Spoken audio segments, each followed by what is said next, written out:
Halo semuanya, selamat datang kembali di channel Alur Cerita ini. Sebelum kita mulai jangan lupa untuk tekan tombol like dan subscribe, agar kalian bisa selalu update cerita-cerita seru dan menarik di channel ini. Mari kita game on. Bab 301. Ketika Patriark Tua Feng melihat itu, dia berkata sambil tertawa. Bodoh. Feng Jiu terkesiap sejenak dan kemudian tidak bisa menahan tawa saat dia memanggil. Leng Xuang, minta dua orang untuk membawa ayahku kembali istirahat. Leng Xuang mengangguk dari luar dan memanggil dua penjaga untuk masuk dan membawa Feng Xiao kembali ke kamarnya. Di ruang utama, Feng Jiu memberikan Patriark Tua sebuah botol yang berisi pil transformasi dan berkata dengan senyum. Kakek, pil transformasi ini untukmu. Untukku. Patriark Tua terkejut dan melambaikan tangannya dengan mengatakan. Bagaimana bisa kau melakukannya? Kau tidak tidur selama 3 hari 3 malam untuk pil ini dan kau pasti sudah menghabiskan banyak herba untuk mereka. Simpanlah untuk dirimu sendiri. Kakek sudah begitu tua dan pil-pil ini tidak akan banyak berguna bagiku. Siapa bilang tidak ada gunanya? Dia tersenyum licik dan berkata, Kakek, kamu masih belum tahu efek dari pil transformasi ini. Suara dia terhenti sejenak dan dia kemudian berkata, apakah kakek tahu bahwa ketika seorang pengolah kekuatan mistis menelan pil transformasi, itu membersihkan semua kotoran yang terakumulasi dalam tubuh selama bertahun-tahun dan memperkuat tulang dan otot sambil melebarkan meridian. Tidak hanya itu, karena kotoran tubuh telah dibersihkan, dan tulang dan otot diperkuat dengan meridian yang melebar, selama 2 bulan kemajuan kultivasi orang tersebut akan meningkat secara signifikan. Selain itu, kakek sekarang berada pada fase awal kaisar bela diri mistis dan pada tingkat ke-8. Jika kakek meminum pil transformasi, aku yakin kakek akan bisa menembus fase awal kaisar bela diri sepenuhnya dan masuk ke dalam fase puncak. Mendengar itu, mata Patriark Tua membesar dengan tidak percaya dan dia terbata-bata kaget. Pil transformasi benar-benar memiliki efek ajaib seperti itu. Tentu saja, hanya pil kecil ini terbuat dari lebih dari 10 jenis herbal magis berharga, dan itu adalah pil dengan 5 garis butiran, jadi secara alami akan memiliki efek seperti itu. Feng Jiu tersenyum dan mendorong botol ke tangan kakeknya sebelum dia berkata. Nah, jika kakek tidak percaya padaku, bukankah kakek akan tahu pasti dengan mencobanya sendiri? Tapi kau hanya berhasil mengolah satu pil setelah begitu banyak usaha, jika kau memberikannya kepada kakek, bukankah itu akan? Mendengar itu, dia mendekat ke samping kakeknya dan berkata secara rahasia. Kakek, aku akan memberitahumu sesuatu secara rahasia. Aku mengolah 3 pil, dan aku akan memberikan satu lagi kepada ayah. Kemudian aku akan membawa yang terakhir ke pasar gelap untuk dilelang dan dengan uang itu, aku akan membeli lebih banyak herbal magis dan mengolah lagi untuk mendapatkan lebih banyak pil. Mendengar itu, Patriark Tua kemudian menunjukkan senyuman bahagia di wajahnya sebelum dia berkata dengan sukacita. Baiklah, baiklah, baiklah. Maka kakek akan menerimanya. Melihat cucunya yang semakin cakap, dia merasa sangat lega dan dia kemudian berkata. Feng kecil benar-benar semakin mengesankan. Jika diketahui bahwa dia mampu mengolah pil transformasi dengan 5 garis, pasti akan menjadi kasus di mana satu batu dapat menghasilkan 1000 gelombang. Dia masih begitu muda, dan tidak akan tahu kejahatan dunia. Jika orang-orang dengan niat jahat tahu tentang itu dan berusaha membunuhnya saat dia masih di buayan, maka membayangkan itu, senyum di wajahnya sedikit menyusut dan dia berbalik untuk mengingatkan Feng Jiu dengan sikap serius. Feng kecil, kau harus tahu bahwa menyembunyikan bakat di bawah tumpukan jerami akan melindungimu lebih baik daripada membiarkan bakatmu bersinar dengan cemerlang. Kau harus ingat untuk hanya memberi orang yang kau temui sedikit kepercayaan. Kau masih muda dan kau sudah memiliki ketenaran dokter hantu. Jika kau akan mengeluarkan pil transformasi dengan 5 garis di atas itu, tidak ada jaminan bahwa kekuatan di balik pasar gelap tidak akan mulai memiliki pikiran aneh. Jadi kakek menyarankan bahwa pil transformasi seharusnya tidak ditunjukkan kepada dunia belum dan bahkan jika aku bertindak itu tidak boleh di negara kecil seperti kemuliaan matahari. Jika tidak, begitu pil ini muncul, masalah akan datang segera setelahnya. Melihat kekhawatiran yang tidak bisa disembunyikan di matanya, Feng Jiu merasakan kehangatan masuk ke dalam hatinya dan dia berkata dengan lembut. Tenanglah kakek, aku tahu itu. Aku akan sangat berhati-hati saat aku menggunakan pil transformasi, dan itu tidak akan menimbulkan masalah bagiku. Tapi, setelah semua yang terjadi hari ini, aku pikir Kaisar mungkin memiliki beberapa pendapat tentang keluarga Feng kita. Mungkin dia menyampaikannya dengan lembut, Tetapi bagaimana mungkin Patriark tua tidak menangkap makna di balik kata-katanya? Sejak zaman dahulu, raja atau kaisar tidak menyukai bawahan yang keunggulannya melampaui mereka, apalagi kekuatan yang dihormati seperti keluarga Feng kita. Setelah apa yang terjadi hari ini, aku khawatir ketidakpuasan terhadap keluarga Feng di hati kaisar tidak akan lagi sepele. Tindakan terang-terangan dan nyata tidak tunduk dan mengabaikan perintah kaisar pasti akan meninggalkan duri di hati Murongbo, tetapi mereka benar-benar tidak memiliki pilihan lain dalam insiden hari ini. Jika mereka melaporkannya dengan jujur dan memberitahunya bahwa Feng Er adalah dokter hantu dan juga seorang ahli alkimia, mereka khawatir Feng Er pasti akan ditarik ke bawah kendali Murongbo, untuk menjadi ahli alkimia eksklusif keluarga kekaisaran. Setelah semua, sebagai patriark sebuah klan, dia jelas tahu bahwa jika seseorang yang menduduki kursi paling atas tahu bahwa seorang ahli alkimia seperti itu ada, mereka pasti akan melakukan segala yang mereka bisa untuk menarik ahli alkimia ke dalam klan mereka, untuk melayani kepentingan klan mereka. Ketika satu pohon berdiri lebih tinggi dalam hutan, itu dihancurkan oleh angin. Karena dia sangat memahami alasan itu, saat dia melihat 3 kilat surgawi menyambar, dia segera memerintahkan Feng Xiao untuk menjaga pintu utama dengan ketat, dan untuk membunuh siapapun yang masuk tanpa ragu. Karena dia tahu bahwa jika diketahui cucunya mampu mengolah ramuan obat, maka bahkan keluarga Feng tidak akan bisa melindunginya dengan baik. Dan itulah sebabnya bahwa ketika dia mengetahui bakat luar biasanya, dia hanya berpikir untuk menyembunyikan bakatnya yang menggetarkan surga dengan cara apapun yang dia bisa. Sebelum dia bisa mendapatkan kekuatan yang lebih kuat, dia akan menggunakan kemampuan terbaik keluarga Feng untuk melindunginya, untuk memungkinkannya untuk memperkuat dan merawat dirinya sendiri, untuk menunggu saat dia bisa bersinar dengan cemerlang dalam keadaan terbaiknya. Sesuai dugaan mereka, ketika Murongbo kembali ke istana, dia tidak dapat menyembunyikan kemarahan di hatinya saat dia menghempaskan segalanya dari mejanya dalam kemarahan sebelum kemudian rebah kembali di tahtanya dengan wajah yang gelap, matanya yang seram berkilau dengan kilatan pembunuhan yang singkat, begitu cepat sehingga tidak ada yang memperhatikannya sama sekali. Hanya saja, apa yang sebenarnya disembunyikan oleh kediaman Feng? Hal-hal yang dapat menarik 3 kilat surgawi itu tidak melampaui hanya beberapa kemungkinan itu saja. Tetapi tidak peduli yang mana, tidak satupun dari mereka adalah sesuatu yang bisa dia terima. Kekuatan kediaman Feng telah menjadi terlalu kuat, terutama divisi pengawal Feng, sebuah kelompok yang telah melampaui pengawal kekaisarannya sendiri. Sebuah kekuatan seperti itu, jika digunakan dengan baik, akan menjadi pedang tajam melawan musuh mereka. Tetapi jika dikelola dengan buruk, pedang tajam yang sama itu akan diarahkan langsung kepadanya. Insiden 3 kilat surgawi itu tampaknya berlalu tanpa kegemparan, tetapi hal-hal tidak sebagaimana yang terlihat. Meskipun tidak ada yang pergi ke kediaman Feng untuk menyelidiki informasi tentang itu, insiden itu menggantung berat di pikiran mereka.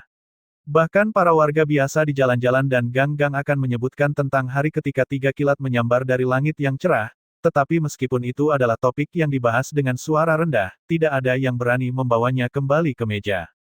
Di permukaan, tampaknya orang-orang dengan sengaja mengesampingkannya, mengabaikan insiden itu. Bahkan Murongbo tidak mengirim siapapun untuk menanyakan tentang itu dan tidak memanggil Feng Xiao. Adapun Murong Yisuan, sejak Feng Jiu membatalkan pertunangannya, dia telah pergi untuk bermeditasi dalam ruang tertutup, di mana dia tidak mendengar sepatah kata pun tentang masalah tersebut. Hari-hari seperti itu berlanjut selama hampir sebulan, dan insiden itu secara perlahan dilupakan oleh orang-orang. Sangat sedikit orang yang membawa hal-hal untuk didiskusikan tentang kediaman Feng lagi dan seluruh kota bulan berawan tampaknya kembali ke keadaan damai seperti sebelumnya, dengan setiap orang menjalankan urusannya sendiri. Hingga, sebuah berita dari negara Galop Hijau menyambar seperti kilat tiba-tiba ke kota bulan berkabut tanpa peringatan, yang menghancurkan ketenangan permukaan di kota itu, menciptakan gelombang liar yang melanda berbagai klan keluarga dan kekuatan lain, yang membuat semua orang terperangah dalam ketidakpercayaan.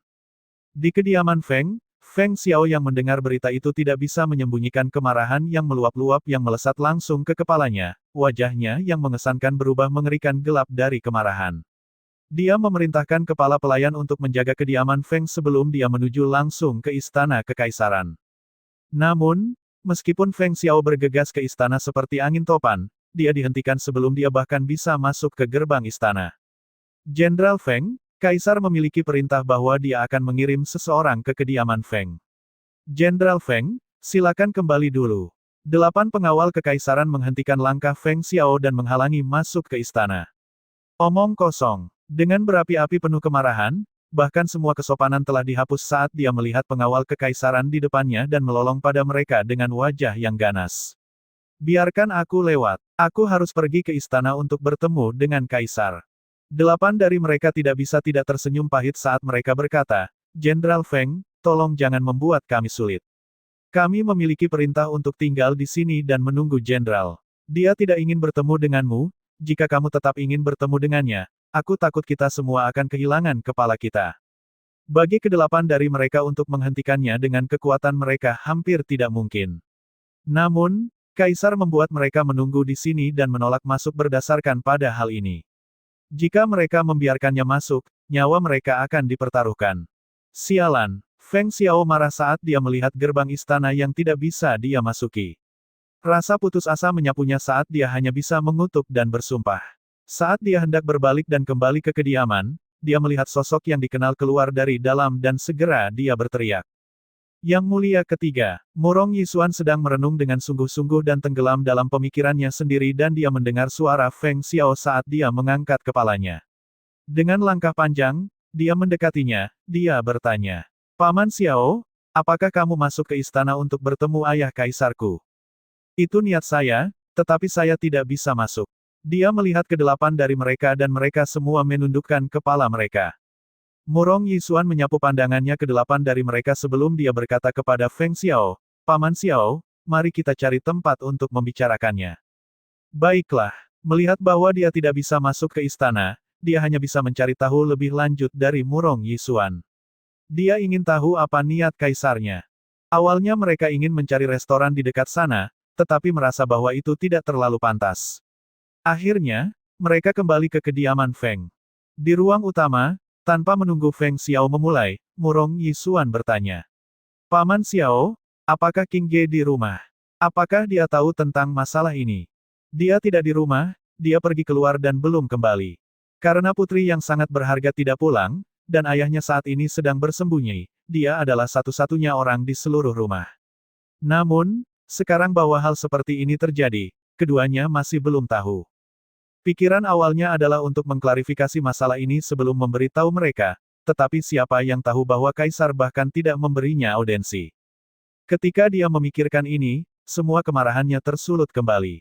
Apa yang sedang terjadi? Hal besar seperti ini telah terjadi namun ayah kaisarmu dengan sewenang-wenang memutuskan tanpa berkonsultasi apapun. Jika masalah ini diketahui King Ge, aku tidak tahu apa yang akan terjadi. Dia hanya menciptakan masalah. Murong Yisuan menggerakkan bibirnya saat dia menjawab.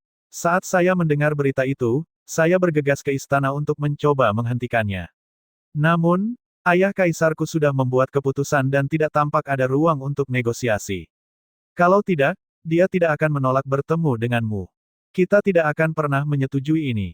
Feng Xiao berdiri dan berkata kepada Murong Yisuan, karena aku tidak bisa bertemu dengan kaisar, aku akan membutuhkan kehormatanmu untuk membantuku menyampaikan pesan. Keluarga Feng kami hanya memiliki King Ge ini sebagai anak, kami tidak akan menyetujui ini. Saat Murong Yisuan masih dalam pemikiran mendalam, tepat sebelum dia ingin berbicara, ada suara dari luar. Dekrit Kekaisaran, harap Feng King Ge untuk menerima. Mendengar suara yang meneriakkan sebuah dekrit kekaisaran, Feng Xiao keluar dengan wajah muram dan menatap orang itu. Dia menghela napas, aku tidak mengharapkan bahwa itu adalah Tuan Xiang yang datang secara pribadi. Kediaman Feng kita pasti memiliki wajah yang cukup. Hanya saja, Tuan Xiang telah sia-sia datang hari ini. Putriku tidak ada di rumah, aku harus meminta Tuan Xiang untuk kembali. Ketika dia mendengar kata-kata ini, Tuan Xiang yang berusia paruh baya tertawa terbahak-bahak. Jenderal Feng, apa arti kemarahan ini semua? Kamu harus tahu bahwa ini adalah hal yang membahagiakan dan membuat banyak orang iri, lagi pula, negara Galop Hijau adalah negara peringkat ke-6. Untuk dihubungkan dengan mereka melalui pernikahan adalah berkat yang tidak mungkin bagi orang lain dalam hidup mereka. Lebih dari itu, pihak yang menginisiasi ini adalah putra mahkota negara Galop Hijau itu sendiri. Dia akan menjadi raja masa depan negara Galop Hijau, menjadi selir di sampingnya adalah suatu kehormatan ekstrim dan berkat terbesarmu. Brengsek, mutiara berharga Feng Xiao menjadi selir samping. Kehormatan ekstrim dan berkat, kalau itu hal yang begitu baik, mengapa kamu tidak mengirim putrimu sendiri? Feng Xiao marah dan ketika dia membuka mulutnya, dia melepaskan semua kemarahannya tanpa ampun. Tuan Xiang menerima semuanya karena dia berdiri di depan. Air liur berceceran di sekitarnya dan wajah Tuan Xiang segera berubah dari biru menjadi merah. Tuan Xiang menyentuh wajahnya dan menghapus air liurnya sambil mengutuk di bawah nafasnya. Feng Xiao ini adalah orang bodoh yang tidak bisa diubah. Hatinya mendidih dalam kemarahan, tetapi dia masih ingat misinya dan hanya bisa menjawab. Pernikahan ini bukan hanya tentang keluargamu, tetapi ini adalah hubungan antara dua negara. Kamu tahu bahwa negara Galop Hijau adalah negara peringkat ke-6 dan kekuatan militer dan kekuatannya tidak bisa diremehkan. Bahkan 10 negara kemuliaan matahari tidak akan bisa menandingi mereka. Jika ada sesuatu yang salah dengan pertunangan ini, kamu tahu bahwa negara kemuliaan matahari kita tidak akan bisa menghadapi dampaknya dan karena itu, seluruh tanah kita mungkin akan dimusnahkan. Itu masih bukan alasan untuk menggunakan pernikahan putriku sebagai alat tawar. Dan diberikan sebagai selir samping. Lebih dari itu, aku telah berjanji bahwa dia memiliki pilihan sendiri dalam pernikahannya, tidak ada yang diizinkan untuk campur tangan. Melihat bahwa dia tidak bisa membicarakan akal sehat padanya, Tuan Xiang hanya bisa berhenti di situ. Dia merasa seolah-olah dia sedang memainkan musik untuk sapi, tidak ada yang masuk. Karena putrimu tidak ada di rumah, terima dekrit ini atas namanya. Setelah mengatakan itu, dia membuka dekrit dan hendak membacanya. Siapa yang tahu bahwa ini telah lebih menantang Feng Xiao dan dia segera meraih kerah Tuan Xiang dan mengangkatnya tanpa mengatakan apapun. Feng Xiao, apa yang kamu lakukan? Turunkan aku sekarang juga. Kekuatan Tuan Xiang tidak sekuat Feng Xiao, sekarang bahwa dia telah diangkat kerahnya, dia terengah-engah karena kesulitan bernapas sambil menendang kakinya yang bergantung di udara. Wajahnya memerah, sambil mengayunkan tangannya dalam perjuangan tanpa harapan. Tuan ini sudah mengatakan bahwa kita tidak akan menerimanya, kamu masih berani memintaku untuk menerimanya. Feng Xiao berteriak keras saat dia dengan cepat mengangkatnya dengan kerahnya dan melemparkannya keluar gerbang kediaman. Pergilah kembali ke tempat asalmu. Jika kamu berani datang lagi, aku akan mematahkan kedua kakimu. Saat dia selesai, pintu besar itu ditutup dengan keras, meninggalkan sekelompok orang yang terpaku di tempat dalam kebingungan. Feng Xiao, kamu bodoh yang tak tahu aturan. Aku pasti akan melaporkanmu kepada Kaisar. Terlihat sedih dan terbaring di tanah, Tuan Xiang menatap pintu kediaman Feng dengan mata tajam. Saat dia bangkit, dia mengutuk dan bersumpah sambil membaskan dan merapikan jubahnya, sebelum akhirnya dengan enggan kembali ke istana. Beberapa orang yang bersembunyi di bayangan merasa terkejut secara diam-diam. Feng Xiao akan memberontak terhadap surga. Dia bahkan berani melempar Tuan Xiang begitu saja. Apakah itu berarti dia berniat melawan dekrit? Sebenarnya, mereka menganggapnya sebagai hal yang sangat menguntungkan untuk berada dalam lingkaran pengaruh negara Galop Hijau. Terlepas dari itu, bahkan sebagai selir kedua, status dan pengaruhnya berbeda secara signifikan dari negara lain manapun. Mereka hanya tidak bisa memahami, Pangeran Mahkota bisa mendapatkan wanita manapun yang dia inginkan, mengapa dia memilih menyebutkan Fen Qingge secara khusus. Dalam pandangan mereka, selain kecantikan luar biasa Feng Qingge, tidak ada yang lain. Dia tidak memiliki kekuatan, bagi seseorang yang tidak pantas bagi yang mulia ketiga, apalagi bagi putra mahkota negara Galop Hijau. Di kediaman itu, Murong Yisuan masih terkejut karena dia tidak mengharapkan bahwa Feng Xiao benar-benar akan mengusir Tuan Xiang. Ini sama dengan menamparkan wajah ayah kaisar. Dengan temperamen ayah kaisar, dia takut bahwa ayahnya akan sangat marah setelah mengetahuinya. Berkat dan kehormatan terbesar, keluarga Fengku tidak membutuhkan berkat semacam itu. Feng Xiao menghembuskan napas berat saat dia melangkah kembali ke ruang tamu.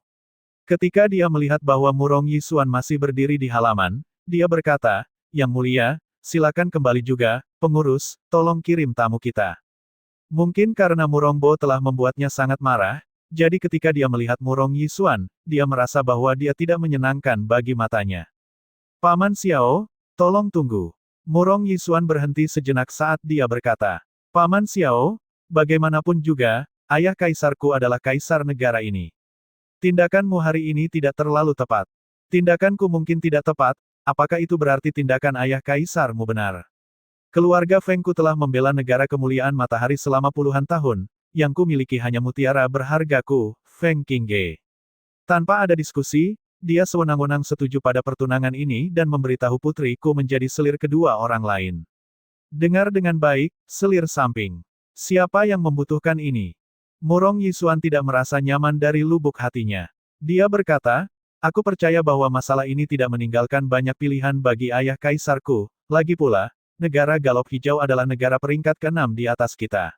Jika mereka memberikan tekanan kepada kita, kita tidak akan bisa menahannya.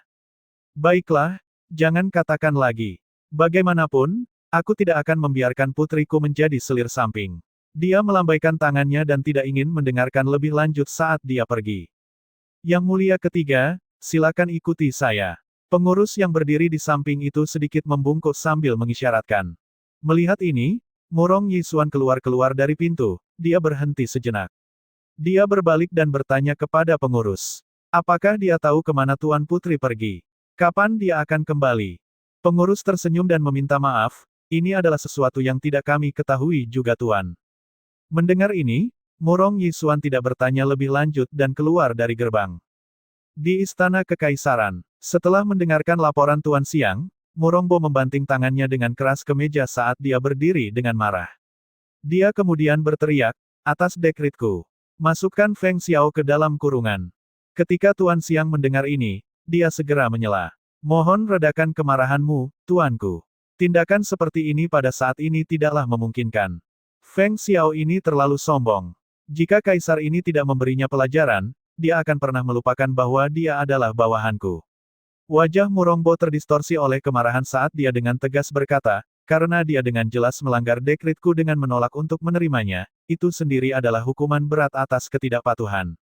Tuan Xiang menghela nafas dan berkata, tapi tuanku, Feng Xiao ini bukanlah orang biasa.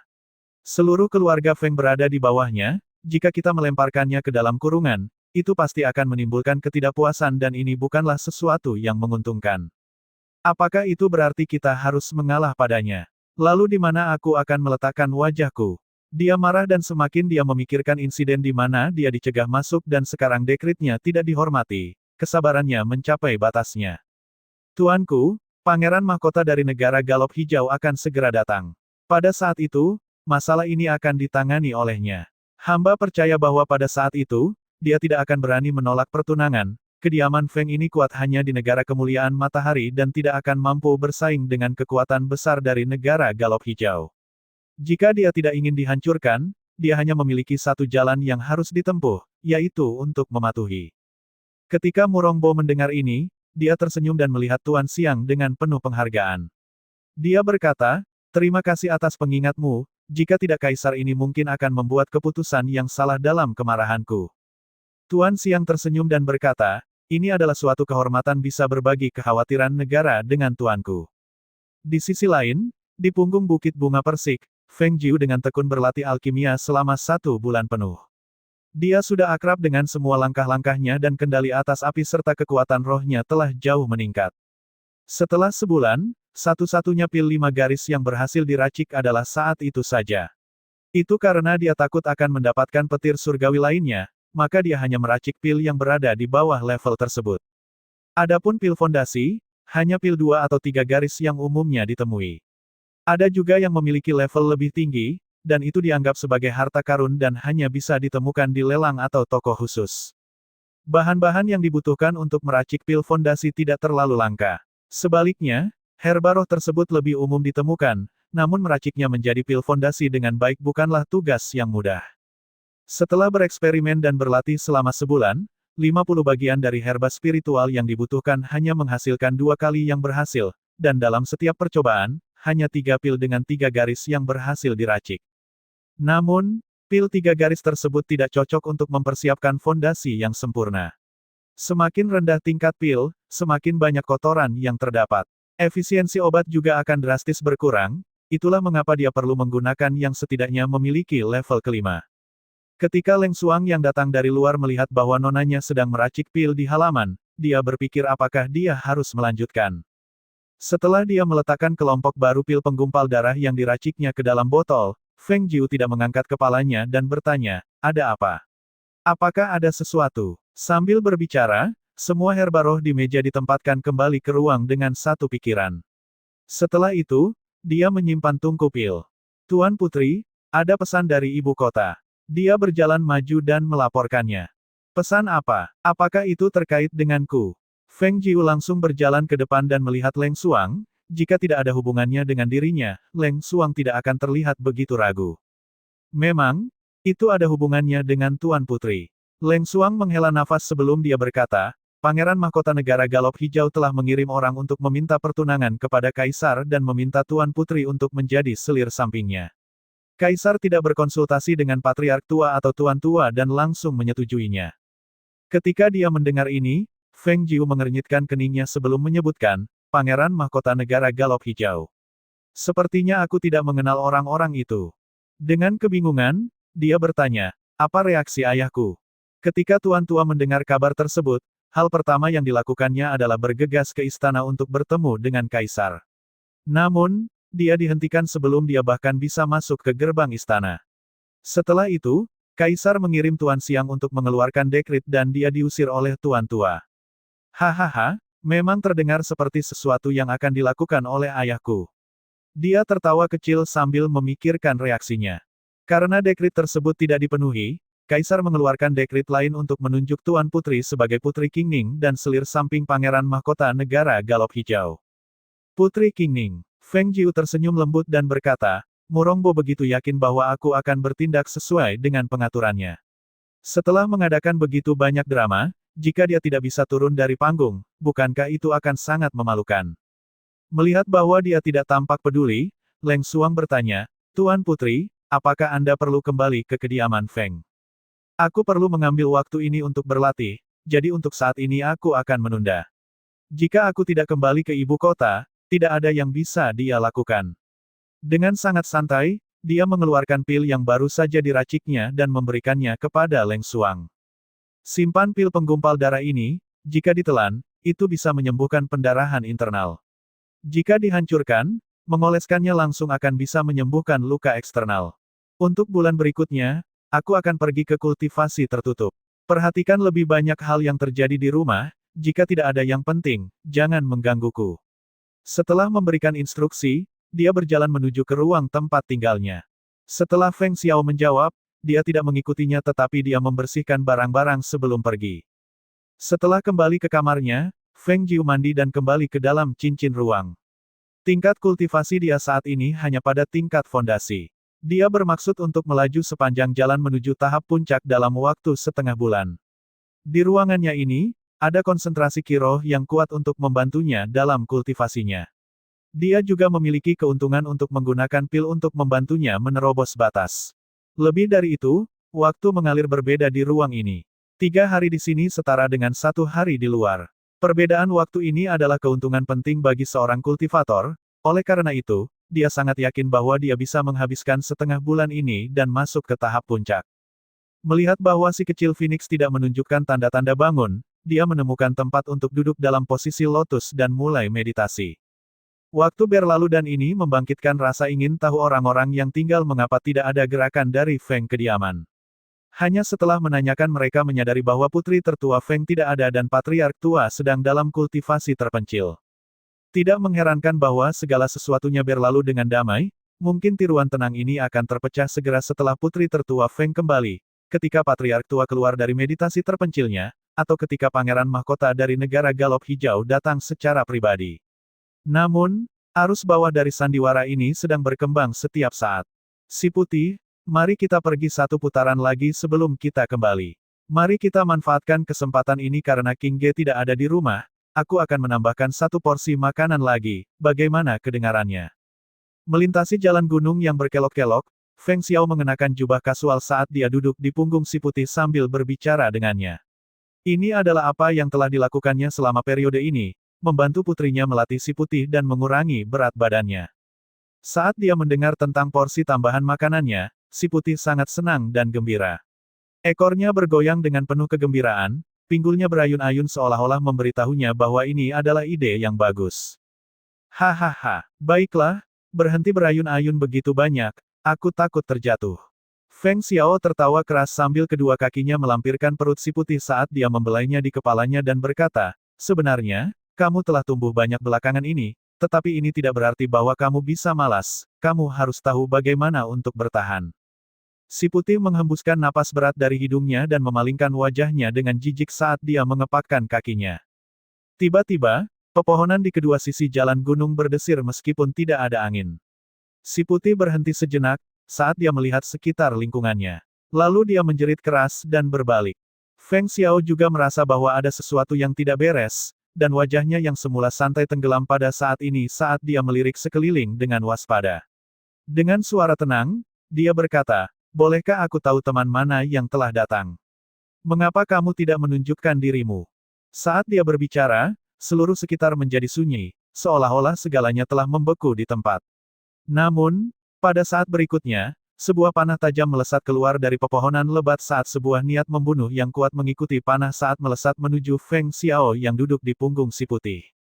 Kilatan berbahaya melintas di mata Feng Xiao saat dia menghindarinya dengan bergeser sedikit, saat serangkaian panah lain melesat ke arahnya. Panah ketiga diliputi oleh niat membunuh yang berat. Serangkaian panah meluncur ke arahnya dan dia segera mengeluarkan pedang lebarnya dan ketika pedang bertabrakan dengan panah, dia bisa merasakan kekuatan besar di belakangnya dan mendorongnya mundur. Pada saat berikutnya, sementara dia menyapu serbuan panah, ada satu yang menuju ke lengannya yang memegang pedang lebar. Panah itu melewati lengannya dengan sempit dan tidak melukainya, namun, itu meninggalkan lubang di jubahnya. Niat membunuh yang berat dari musuh membuatnya sangat waspada dan dia tidak berani meremehkan lawannya. Dia menyelimuti seluruh tubuhnya dengan lapisan ki yang mendalam saat melihat sosok-sosok mendekat dari segala arah menuju padanya.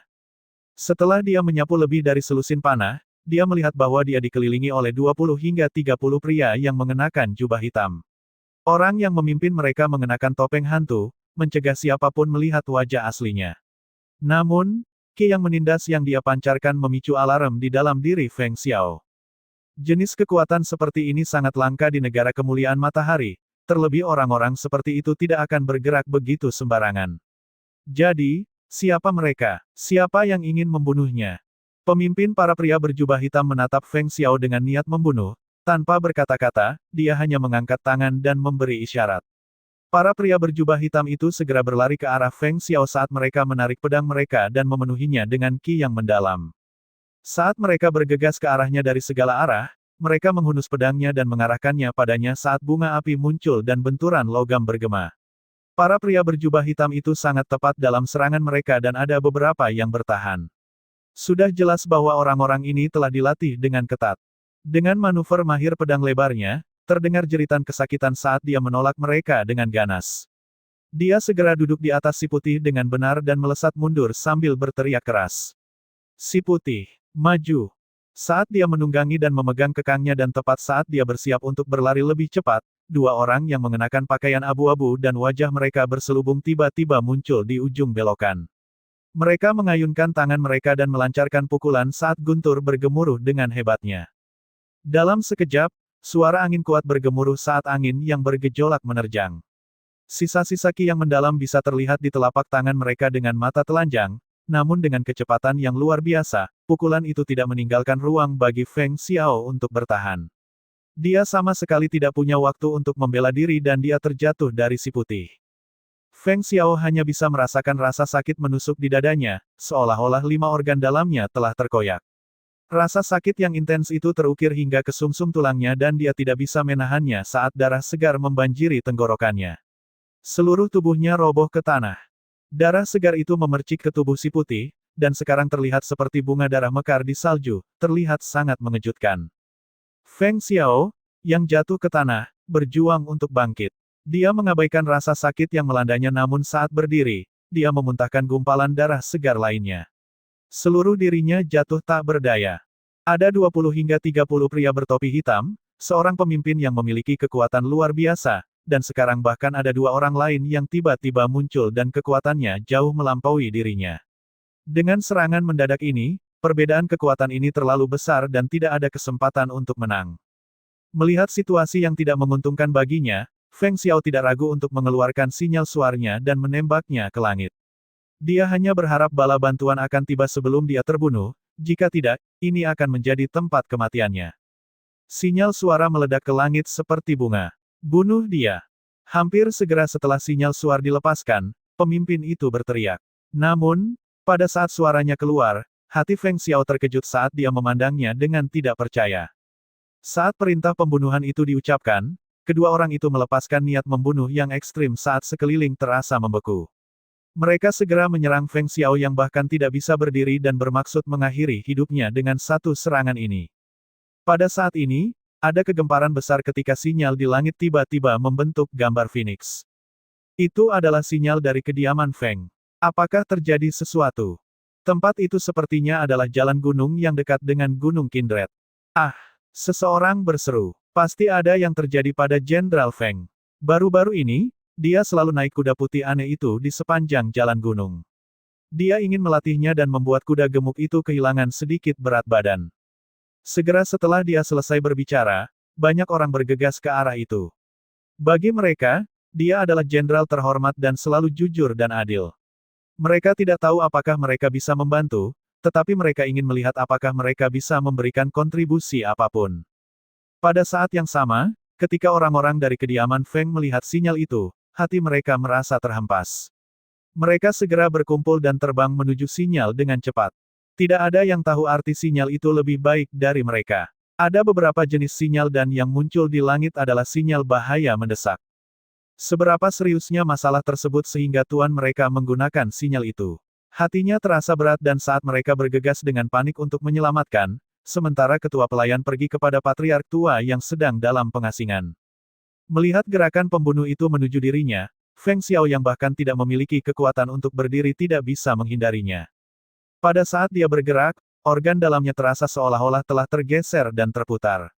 Itu begitu menyakitkan sehingga dia kesulitan bernapas. Menghadapi krisis seperti itu, di dalam hatinya, dia berpikir bahwa bala bantuan tidak akan mencapai tepat waktu dan dia bahkan tidak bisa menyelamatkan dirinya sendiri. Seulas kesedihan muncul di hatinya. Namun, pada saat berikutnya, semangat bertarungnya sekali lagi menyala. Dia hanya bisa melihat si putih di sampingnya tiba-tiba melengking dan berdiri di depannya secara protektif. Ketika kedua pria mendekat, si putih tiba-tiba berdiri di kedua kakinya, menendang keluar dan berhasil menendang salah satu orang itu dengan keras. Orang yang ditendang tersandung beberapa langkah mundur karena kekuatan di balik tendangan itu terlalu besar. Dia bahkan tidak memiliki kesempatan untuk menstabilkan dirinya sendiri dan rebah ke tanah saat dia terlihat sangat terkejut dan merangkul dadanya.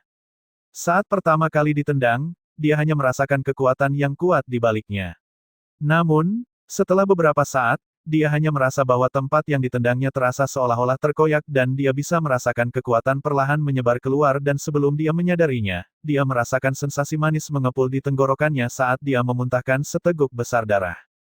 Saat dia menghapus darah dari sudut mulutnya, matanya melebar dalam ketidakpercayaan.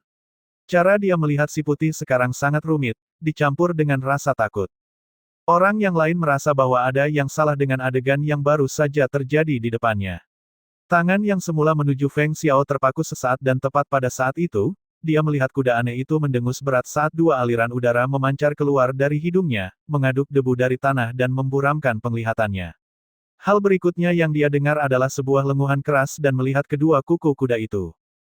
Terdengar teriakan mengerikan dan orang yang satu berada di belakangnya lebih parah terluka karena seluruh tubuhnya terlempar ke belakang dan ambruk ke tanah menjadi tumpukan menyedihkan saat dia langsung memuntahkan seteguk besar darah, mewarnai seluruh tubuhnya.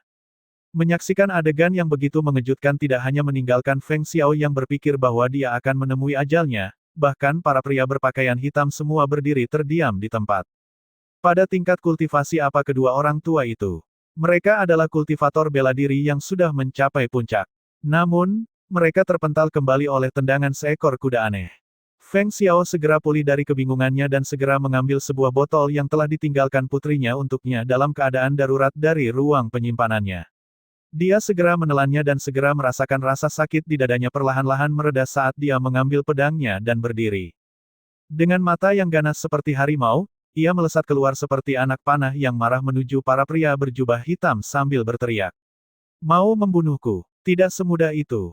Tanpa ragu, ia melambaikan pedang lebarnya dan dengan momentum yang kuat, ia menyapu di sekitar para pria berjubah hitam yang merasakan niat membunuh yang kuat.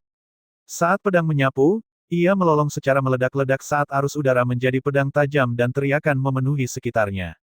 Formasi keseluruhan pun hancur ketika beberapa pria berjubah hitam berguling di tanah dalam rasa sakit. Meskipun terluka oleh kultivator bela diri di tingkat puncak, dia masih bisa berdiri. Pemimpin para pria berjubah hitam melihat adegan di depannya dan kilauan dingin melintas di matanya. Memikirkan kembali apa yang dia lihat, dia ingat dia minum sesuatu dari botol. Apakah itu sejenis ramuan ajaib?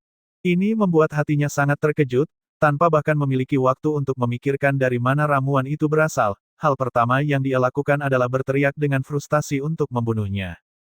Bunuh dia. Jangan biarkan dia kembali hidup. Saat dia berteriak memberi perintah, para pria berjubah hitam di sekitarnya menyerang. Karena serangan yang meluap, ki yang dalam, niat pedang serta niat membunuh semua dilemparkan begitu saja sebagai suasana yang menindas turun pada mereka. Bunuh.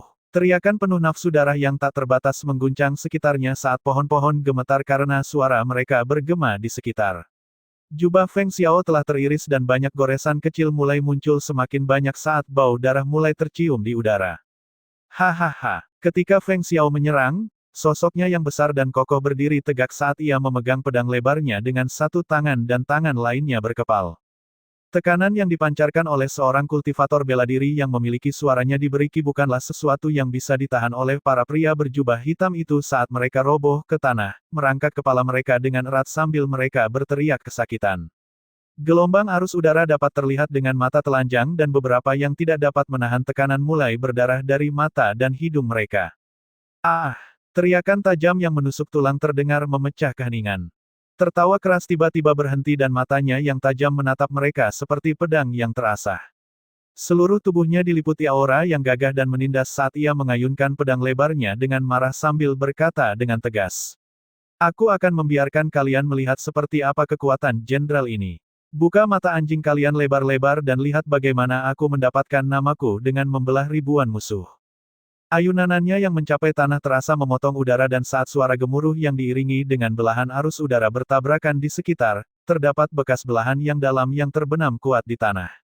Gelombang serangan ini terus berlanjut saat para pria berjubah hitam di sekitarnya satu persatu dipotong dan diiris menjadi dua bagian. Dalam sekejap, bau darah merembes ke seluruh penjuru. Sebelum para pria berjubah hitam bisa bereaksi, ia sekali lagi mengayunkan pedang lebarnya dan menyerang. Seluruh dirinya memancarkan aura haus darah, salah satu yang dipertajam dengan membunuh banyak pria di medan perang. Ini adalah seorang prajurit sejati, yang benar-benar telah mengalami banyak pertempuran hidup dan mati. Feng Xiao saat ini seperti dewa Asura, pembunuh yang ganas dan menakutkan. Setiap kali pedang lebarnya meluncur keluar, banyak nyawa melayang. Kali ini, saat pedang lebarnya meluncur keluar, terdengar teriakan kesakitan.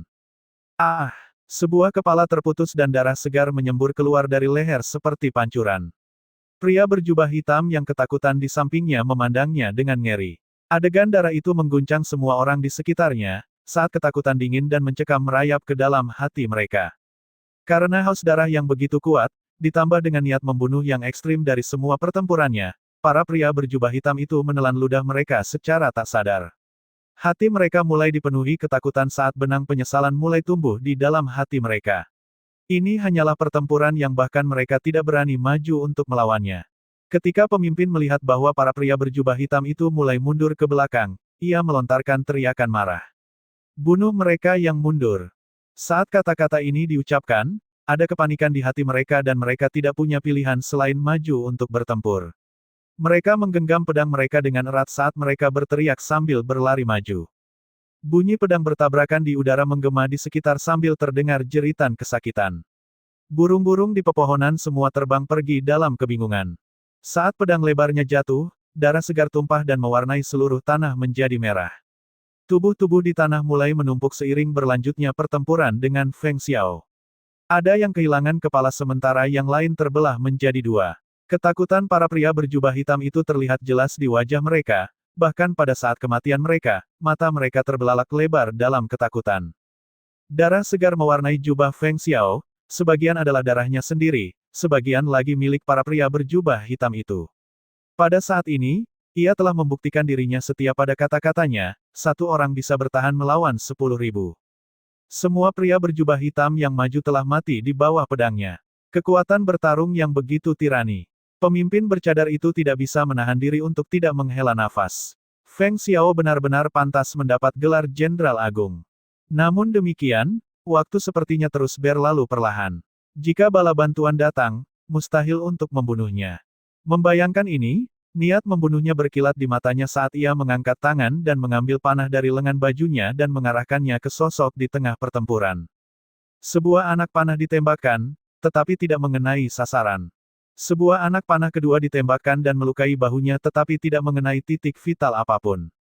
Saat ia hampir saja menembakkan anak panah ketiga, dua orang tua yang telah ditendang oleh si putih bangkit dengan marah saat mereka menatap kuda yang keji yang telah membantu Feng Xiao. Mereka tidak sabar untuk membantainya. Namun, dari ronde sebelumnya mereka telah memahami bahwa kuda putih aneh ini dengan sepasang tanduk naga sebenarnya adalah binatang roh. Dan itu adalah binatang yang langka juga, oleh karena itu kedua orang itu tidak berniat membunuhnya dan memutuskan untuk menjinakkannya setelah membunuh Feng Xiao. Semua dari kalian, mundur segera. Biarkan kami mengurus Feng Xiao ini. Kedua orang itu berkata serempak sambil mengangkat tangan mereka untuk menandakan kepada para pria berjubah hitam yang tersisa untuk mundur. Bagaimanapun juga, ketimpangan kekuatan yang besar ini hanya akan menghasilkan pembantaian satu sisi. Feng Xiao bukanlah orang biasa. Setelah mendengar kata-kata kedua orang tua itu, 7 pria berjubah hitam yang tersisa tidak bisa tidak menghela nafas lega di bawah napas mereka. Melihat bahwa tuan mereka tidak berbicara, mereka semua segera mundur. Kekuatan Feng Xiao sungguh mengerikan. Mereka datang dengan 30 orang, namun hanya sedikit dari mereka yang tersisa. Jika mereka melanjutkan pertempuran, tidak diragukan lagi bahwa mereka akan mati di sini. Feng Xiao yang berlumuran berdarah berbalik saat matanya yang tajam melintas di atas pria bertopeng dan kemudian jatuh ke dua orang itu. Menghadapinya sendiri dengan dua kultivator bela diri kuat. Sejujurnya, dia tidak terlalu percaya diri. Namun, dia bisa mencoba memperlambat waktu. Selama dia bisa menunda dan memperlambat waktu agar bala bantuan bisa tiba tepat waktu, dia akan memiliki kesempatan untuk hidup. Kamu ingin menunda dan menunggu sampai bala bantuanmu tiba. Hahaha, biarkan aku memberitahumu bahwa kamu tidak punya kesempatan. Saat dia selesai berbicara, keduanya memancarkan niat membunuh yang besar. Saat tekanan dari para kultivator bela diri dilepaskan, Feng Xiao yang menderita luka dalam yang parah merasakan darahnya naik ke tenggorokannya. Dia hanya bisa merasakan sesuatu yang asin sebagai lebih banyak darah membanjir keluar dan dia berusaha dengan paksa untuk menekannya. Tetapi pada saat ini, kedua orang tua itu mulai mengkondensasikan ki yang mendalam di telapak tangan mereka dan berlari ke arahnya. Kecepatan kultivator bela diri sangat cepat, begitu cepat sehingga dia tidak bisa melihat serangan mereka dengan jelas sebelum dia terlempar. Dua pukulan berat terdengar saat mereka mendarat di dadanya. Salah satunya menggunakan tinjunya, sementara yang lainnya menggunakan telapak tangannya untuk menyerang. Kedua serangan itu mengandung ki yang mendalam yang mematikan dan ganas. Feng Xiao mengeluarkan desahan yang teredam saat dia memuntahkan lebih banyak darah ketika dia terlempar mundur. Dia hanya bisa merasakan bahwa dadanya begitu sakit sehingga dia sulit menahannya. Sebelum dia bisa mencari tahu hal-hal, kedua orang tua itu muncul di depannya sekali lagi. Sesaat kemudian, dia bisa merasakan hembusan angin yang berusaha menerjang kepalanya. Si putih mengaum marah dan ketika dia melihat bahwa salah satu telapak tangan orang tua itu menghadap ke arah kepala Feng Xiao, dan dia segera berlari ke arahnya dan menendangnya menjauh. Terkutuk. Sebelum orang tua itu bisa menyerang, dia terlempar. Kekuatan kuda ini benar-benar kuat, bahkan seorang kultivator bela diri tidak bisa bertahan melawannya. Orang tua itu terlempar dan mendarat dalam posisi memalukan saat dia terbaring menghadap langit. Kau binatang kotor. Orang tua lainnya melihat bahwa sekali lagi kuda aneh ini yang telah ikut campur, dia sangat marah sehingga dia berteriak sebelum dia mengangkat pedang panjang dari tanah dan menangkapnya dengan tangannya saat dia mengisi dengan ki yang mendalam dan mengayunkannya ke arah si putih. Pada awalnya, keduanya tidak memiliki niat untuk membunuhnya. Namun, itu berulang kali ikut campur dalam urusan mereka dan merusak segalanya untuk mereka. Itu tidak bisa lagi tetap hidup. Ledakan asap kuning kecoklatan tiba-tiba dilepaskan dari bagian belakangnya. Asap kecoklatan seperti kabut beracun, sangat bau tidak terbandingkan dan menghantam wajah orang tua itu begitu saja. Si putih bahkan berhasil mengibaskan ekornya dan menamparkan wajahnya sekali, membuatnya langsung pingsan. Melihat adegan ini, para pria berjubah hitam yang tersisa serta pemimpin berkedok segera mundur, menghindari bau kecoklatan. Untuk sejenak, pria berkedok itu melihat si putih mengaum keras dan jatuh ke tanah saat menarik Feng Xiao yang sangat terluka ke punggungnya dan berlari menjauh. Melihat ini, Dia bereaksi dengan cepat dan mengangkat tangan untuk mengarahkan anak panah ke arah punggung Feng Xiao tepat ke arah jantungnya.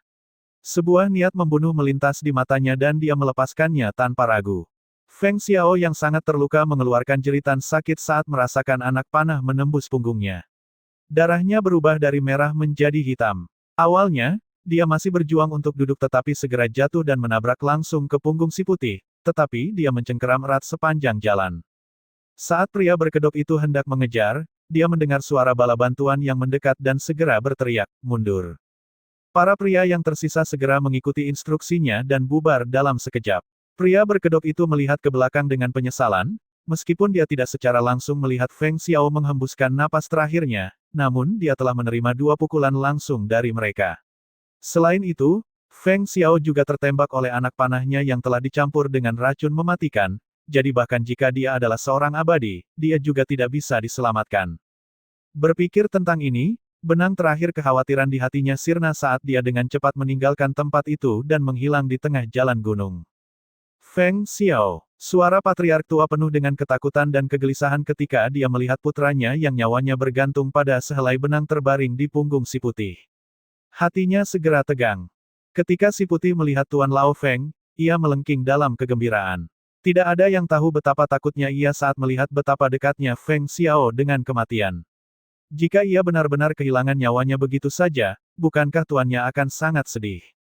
Dalam sekejap mata, Tuan Lao Feng tiba di sisi si putih. Ia pertama kali melihat anak panah beracun yang tenggelam dalam punggung Feng Xiao, dan seiring pandangannya bergerak, ia melihat bahwa putranya benar-benar direndam dalam darah dan bibirnya telah berubah menjadi hitam kenguan.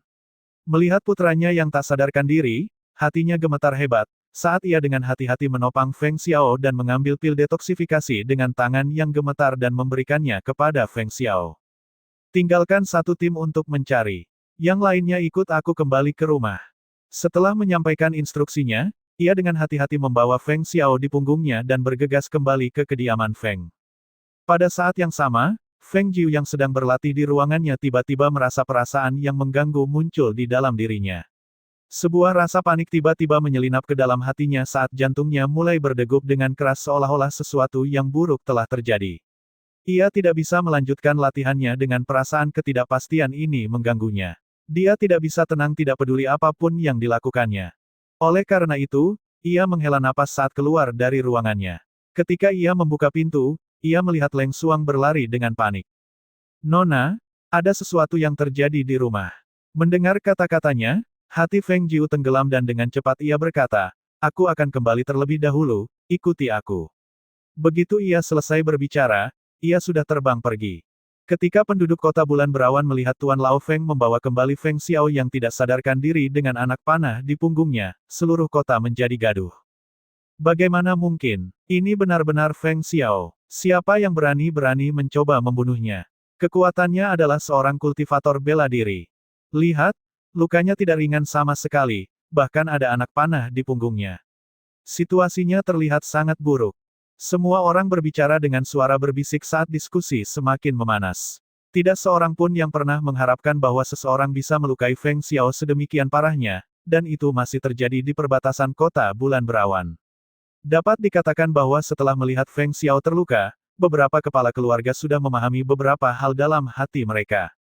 Ketika Tuan Lao Feng membawa kembali Feng Xiao dengan punggungnya, seluruh kediaman Feng gelisah. Semua orang sangat khawatir dan gelisah saat para dokter segera bergegas ke halaman yang dijaga ketat. Seluruh halaman Feng Xiao dikelilingi oleh penjaga dan semua orang berada dalam keadaan siaga tinggi. "Tuan Lao, patriark kita, aku takut dia.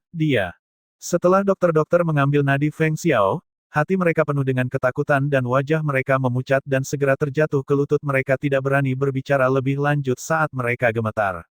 Melihat ini, hati patriark tua tenggelam saat ia berusaha sekuat tenaga untuk meredakan kegelisahan dan kekhawatiran di hatinya.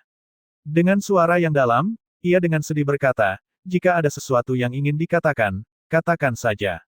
Bagaimana kondisinya? Tidak hanya patriark diracuni, tetapi dia juga mengalami luka dalam yang serius.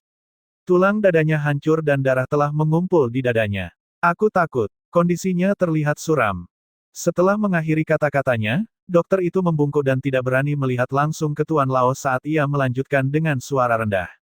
Selain itu, anak panah yang tertanam di punggung tidak dapat cabut. Jika kita menariknya keluar, ia akan kehilangan nyawanya segera. Ketika ia mendengar ini, Tuan Lao Feng merasa dunianya berputar. Ia gemetar sejenak, untungnya ia didukung oleh Leng Hua jika tidak ia sudah terjatuh. Kakek, apa yang terjadi dengan ayah? Dari luar, suara cemas Guan Xilin terdengar dan dalam sekejap, ia telah segera membuka pintu dan melangkah cepat. Kalian yang lain, pergi dulu. Tuan Lao Feng memberi isyarat dengan mengayunkan tangannya untuk meminta dokter-dokter itu pergi. Leng Hua mendukungnya ke kursi untuk duduk. Ia terlihat seperti kehilangan jiwa dan ekspresinya penuh kesedihan. Ia terlihat seperti telah menua 10 tahun dalam waktu singkat ini. Patriark tua, jangan khawatir, saya sudah mengirim kabar kepada saudara perempuanku. Nona muda pasti akan segera kembali setelah menerima kabar ini. Dengan keahlian penyembuhan Nona, tidak akan terjadi apa-apa pada Patriark. Leng Hua menghiburnya dengan nada lembut sambil menuangkan secangkir teh untuk menghangatkannya. Ketika Guan Xilin melangkah maju untuk melihat ayah angkatnya, ia melihat bibirnya berwarna ungu gelap. Ia bertanya dengan tergesa-gesa, "Kakek, apakah sudah diberi pil detoksifikasi?" "Iya, begitu aku menemukannya, aku sudah memberikannya kepadanya. Untungnya, gadis itu meninggalkan beberapa barang untuk keadaan darurat atau mungkin dia bahkan tidak akan bertahan sampai kembali." Hatinya Tuan Lao Feng mulai sedikit lega setelah mendengar kata-kata Leng Hua. Hanya saja kekhawatirannya tidak bisa sepenuhnya terobati. Bagaimanapun, Feng Xiao telah terluka sedemikian parahnya, lebih dari itu dia telah diracuni dengan racun yang sangat kuat. Meskipun memberinya pil detoksifikasi, itu belum sepenuhnya terdetoksifikasi. Hanya bisa meredakannya, dan tidak punya pilihan selain hanya menunggu gadis kecilnya datang kembali dan melihat apakah ada cara lain untuk menyembuhkannya. Guan Xilin merenung dalam-dalam saat dia berkata, dengan tingkat kultivasi ayah, dia masih bisa terluka begitu parah. Kekuatan lawan pasti sangat kuat, dan lagi di kota bulan berawan untuk memiliki kultivasi seperti itu yang sepadan dengan ayah, serta memiliki kebencian seperti itu, siapa gerangan mereka? Tuan Lao Feng menggeleng. Saat itu, aku tidak punya waktu untuk memeriksanya dengan baik. Namun, aku meninggalkan satu tim penjaga untuk menyelidiki, semoga kita bisa menemukan beberapa petunjuk nanti. Tua Patriark, Pangeran ketiga meminta audensi. Seorang penjaga melaporkan dari luar. Mendengar kata-katanya, Tuan Lao Feng berkata kepada Guan Xilin. Pergilah keluar dan lihat, tolong suruh dia untuk pergi, aku tidak ingin bertemu dengan siapapun sekarang. Baiklah. Guan Xilin menjawab dan meminta Leng Hua untuk menjaga kakeknya dengan baik sebelum ia pergi dan menutup pintu di belakangnya. Di luar, ketika Murong Yixuan yang telah dihentikan di luar halaman melihat Guan Xilin keluar dari ruangan, ada kilatan di matanya. Dia tidak mengharapkan bahwa hubungan Guan Xilin dengan keluarga Feng begitu intim. Dia dihentikan di luar tetapi Guan Xilin bisa masuk dan keluar dengan bebas. Pangeran ketiga, Guan Xilin melipat tangannya dan sedikit membungkuk. Ada sesuatu yang terjadi di kediaman Feng, semua orang sangat khawatir dan sibuk saat ini, aku mohon maaf tetapi kami tidak dapat melayani pangeran ketiga saat ini. Mendengar makna tersembunyi di balik kata-katanya, Murong Yixuan tidak mau memperdebatkannya tetapi berkata, Tuan ini telah mendengar kabar tentang Paman Feng dan langsung datang. Ayah kaisarku juga telah mendengar kabar tersebut dan telah mengirimkan beberapa dokter terkenal untuk melihat apakah mereka dapat membantu. Jika tidak nyaman bagi Tuan ini untuk masuk, maka biarkan kedua dokter itu melihat kondisi Paman Feng. Kemampuan medis mereka teratas di kota bulan berawan. Mendengar kata-katanya, pandangan Guan Xilin cepat melewati pria parubaya dan pria tua di belakangnya. Dia berhenti sejenak sebelum berkata, tunggu sebentar, aku akan masuk dan bertanya. Dia tidak tahu kapan Jiu kecil akan kembali, jika kakek tidak memiliki pendapat apapun, dia bisa membiarkan kedua dokter itu melihat dulu untuk memeriksa kondisi ayah angkatnya. Murong Yixuan mengangguk dan melihatnya kembali ke ruangan dan tidak lama kemudian, dia keluar lagi. Silakan masuk. Guan Xilin menghampiri samping Murong Yixuan dan mengundang mereka masuk. Murong Yixuan membawa kedua dokter itu masuk dan begitu masuk ke dalam ruangan, dia melihat pria tua yang muram dan lelah yang penuh kekhawatiran di sisi tempat tidur. Feng Xiao terbaring di tempat tidur dengan posisi miring, wajahnya pucat, bibirnya sangat ungu kehitaman, situasinya terlihat sangat buruk. Melihat ini, hatinya terbenam, dia tidak menyangka situasinya begitu serius. Siapa yang bisa begitu berani? Sebenarnya melukai Feng Xiao sampai sejauh itu di kota bulan berawan. Cepat, lihatlah kondisinya. Murong Yisuan segera memberi isyarat kepada kedua dokter untuk maju. Ketika kedua dokter maju, Murong Yisuan berjalan ke depan Patriark Tua Feng dan membungkuk dengan hormat sebelum bertanya, "Kakek Feng, apakah Anda sudah menemukan siapa yang melakukannya?" Patriark Tua Feng menggelengkan kepalanya dan mendesah. "Belum. Pada saat itu aku hanya memikirkan untuk membawa Feng Xiao kembali dengan selamat. Aku tidak punya waktu untuk menyelidiki hal-hal tersebut. Sekarang bahwa dia tidak sadarkan diri dan nyawanya diambang kematian, bagaimana aku masih bisa peduli tentang ini? Kakek Feng, tolong jangan terlalu khawatir, tidak akan terjadi hal buruk pada Paman Feng."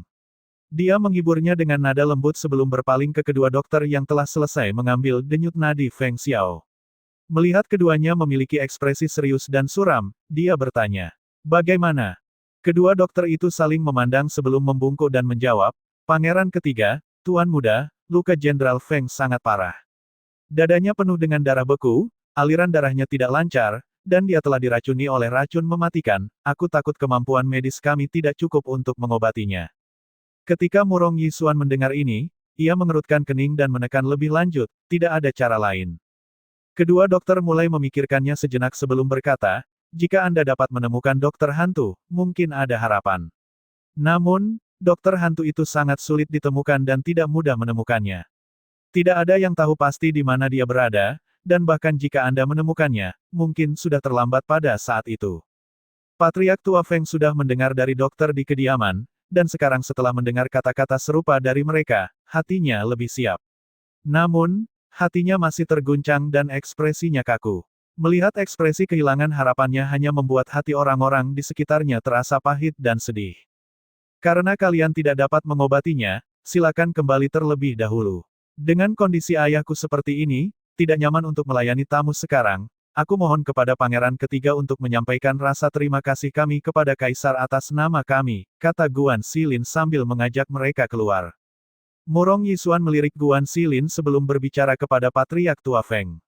"Kakek Feng, aku akan kembali terlebih dahulu, aku juga akan mengirim orang untuk menanyakan keberadaan dokter hantu. Jika ada kabar, aku pasti akan mengirim orang untuk mengundangnya datang." "Kamu memiliki hati yang baik," Patriark Tua Feng mengangguk kepalanya saat mereka bertiga membungkuk sedikit sebelum keluar. Setelah mereka keluar dari kediaman Feng, Murong Yisuan meminta dua dokter itu untuk kembali terlebih dahulu untuk melaporkan. Dia segera menuju arah pasar gelap, ingin mencari keberadaan dokter hantu. Jika dokter hantu sudah kembali ke kota bulan berawan, masih ada kesempatan bagi Paman Feng untuk bertahan hidup. Namun, dalam perjalanan ke pasar gelap, ia bertemu dengan orang-orang dari pasar gelap yang sedang bergegas menuju kediaman Feng. Melihat hal ini, ia berhenti sejenak dan berbalik melihat sosok itu dan mengikutinya, kembali ke kediaman Feng sekali lagi. Di istana, Kaisar bertanya cemas, "Bagaimana situasi Feng Xiao?" "Tuanku, situasi Jenderal Feng tidak terlalu optimis. Tidak hanya menderita luka dalam yang serius, dia juga diracuni dengan parah. Mungkin racunnya telah ditahan oleh semacam pil, jika tidak, dia tidak akan bertahan sampai sekarang. Meskipun begitu, kami berdua telah mengambil denyut nadinya tetapi tidak berani bertindak lebih lanjut." "Oh, jadi lukanya benar-benar serius?" Kaisar bertanya dengan mengerutkan kening. Kedua dokter itu saling bertukar pandang dan membungkuk lebih dalam sebelum menjawab, "Jika tidak ada keajaiban, dia tidak akan bisa bertahan malam ini." Ketika mendengar ini, ia memukul tangannya ke atas tahta naga sambil berbisik, "Keajaiban. Di mana Anda bisa menemukan begitu banyak keajaiban di dunia ini?" Namun, mereka tidak tahu bahwa sebuah sosok putih diam-diam kembali ke kediaman Feng pada saat ini dan tanpa memberitahu siapapun, muncul di ruangan Feng Xiao. Para penjaga yang mengawasi halaman hanya melihat sosok putih yang berlari cepat. Saat mereka hendak menyerang, mereka menyadari bahwa sosok itu adalah nona muda mereka yang sudah lama pergi. "Nyonya." Para penjaga semua membungkuk dengan hormat. Feng Jiu melirik ke halaman yang dijaga ketat sejenak sebelum dia melihat para penjaga dan memberikan instruksi, "Tanpa izinku, tidak ada yang boleh mendekati halaman ini." Setelah berbicara, dia segera bergegas masuk. "Baik." Para penjaga semua menjawab dan menunggu sampai dia memasuki ruangan sebelum mereka berdiri. Beberapa orang di ruangan yang telah mendengar keributan di luar segera keluar untuk menyambutnya. Ketika dia melihatnya, Patriark Tua Feng hampir menangis. Feng Er, akhirnya kamu kembali. Ayahmu, dia. Sosok kuat yang telah dia tampilkan dengan paksa di depan orang lain runtuh dalam sekejap begitu dia melihatnya. Mengungkapkan ketakutan dan kekhawatiran yang telah dia tekan dengan paksa, suaranya tercekik, matanya memerah saat air mata merembes dan mengalir turun wajahnya. Feng Jiu melangkah maju untuk mendukungnya dan berbicara dengan suara yang penuh dengan rasa bersalah. Kakek, semua kesalahan Feng Er, kembali begitu terlambat. Tidak, bagus kamu kembali. Bagus kamu kembali. Feng Er, cepat, lihatlah ayahmu. Patriark tua Feng menghapus air matanya dan membawanya masuk ke dalam ruangan. Setelah masuk ke dalam ruangan, Feng Jiu segera masuk dan ketika dia melihatnya terbaring di sisinya, wajahnya langsung berubah. Dia melangkah besar ke sisi tempat tidur dan dengan cepat mengevaluasinya. Semakin dia memeriksanya, semakin dia khawatir. Melihat ekspresi seriusnya, Patriark tua Feng yang didukung oleh Guan Xilin tidak bisa tidak bertanya dengan nada yang khawatir, bagaimana dia? Bisakah dia diselamatkan? Saat dia bertanya ini, hatinya dipenuhi dengan ketakutan, dia sangat takut hasilnya akan membuatnya mengantarkan putranya sendiri. Kondisinya sangat kritis. Dia bahkan tidak berpaling untuk melihat saat dia berbicara, dan dengan cepat dia mengeluarkan beberapa alat dari cincin ruangnya sambil berkata, "Kakak, datang dan bantu aku. Pertama-tama aku perlu mengeluarkan anak panah ini." "Baiklah." Guan Xilin menjawab segera saat dia melangkah maju untuk membantunya. "Leng Hua, bantu aku membawa masuk sebaskom air bersih." "Baik." Leng Hua menjawab dengan cepat dan segera berbalik dan pergi untuk membawa masuk sebaskom air bersih. Patriark tua Feng tidak bisa banyak membantu dan dia hanya bisa berdiri di satu sisi dan menonton dengan cemas. Dia hanya bisa melihat Feng Jiu pertama-tama mencuci kedua tangannya sebelum memotong pakaian dari punggung ayahnya. Dia melihat anak panah dan alisnya sedikit berkerut. Ini adalah anak panah berduri, jika ditarik keluar langsung, sepotong besar daging pasti akan terlepas bersamanya. Pada saat itu, menghentikan aliran darah hanya akan menunda dan mungkin memperburuk situasi lebih lanjut. Oleh karena itu, dia hanya bisa mengeluarkan pedang kecil dan memotong sekitar daging di sebelah anak panah sambil sedikit menggeser anak panah itu. Darah segar tumpah, sedikit tercampur hitam. Guan Xilin melihat kepala anak panah berduri yang keluar sedikit demi sedikit telah mengait beberapa daging, dan pada saat terakhir ketika dia benar-benar mengeluarkannya, dia segera menuangkan obat penggumpal darah ke dalam lubang kecil di punggungnya. Botol penuh obat penggumpal dituangkan untuk menghentikan pendarahan lebih lanjut dari luka. Feng Jiu membalut luka dengan sederhana, saat dia mengambil alat tajam dan kecil yang terlihat seperti pipa baja. Lalu dia memberi instruksi, letakkan dia datar dan potong bagian depan jubahnya. Guan Xilin segera mengikuti instruksinya dan mengambil langkah ke samping setelah dia melakukannya saat dia melihatnya dengan cepat menusuk alat tajam itu ke dalam dada Feng Xiao. Melihat ini, dia terpana dan terkejut dan hampir berteriak keras. Darah segar menyembur keluar melalui pipa baja dan memercik ke seluruh tubuh Feng Jiu.